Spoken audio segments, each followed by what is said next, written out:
In this video today, I'm going to be showing you guys exactly how to use Google Maps to find your parked car.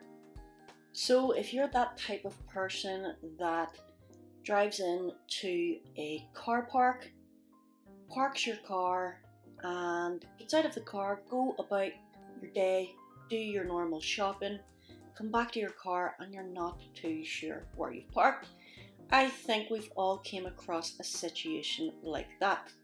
And that's where Google Maps comes into play to help you find your parked car, and it's as easy if you follow the steps in this video. So what we're going to do is open up our phones and look for the Google Maps icon. Go ahead and tap into Google Maps.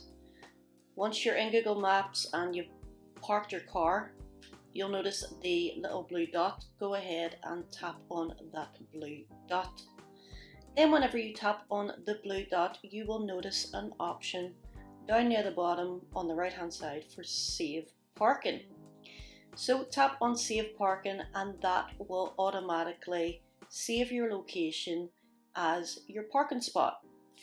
If you tap on the yellow parking icon, it'll open up more options for you, so you can see things like share, so you can share your parking location with your friends or family members.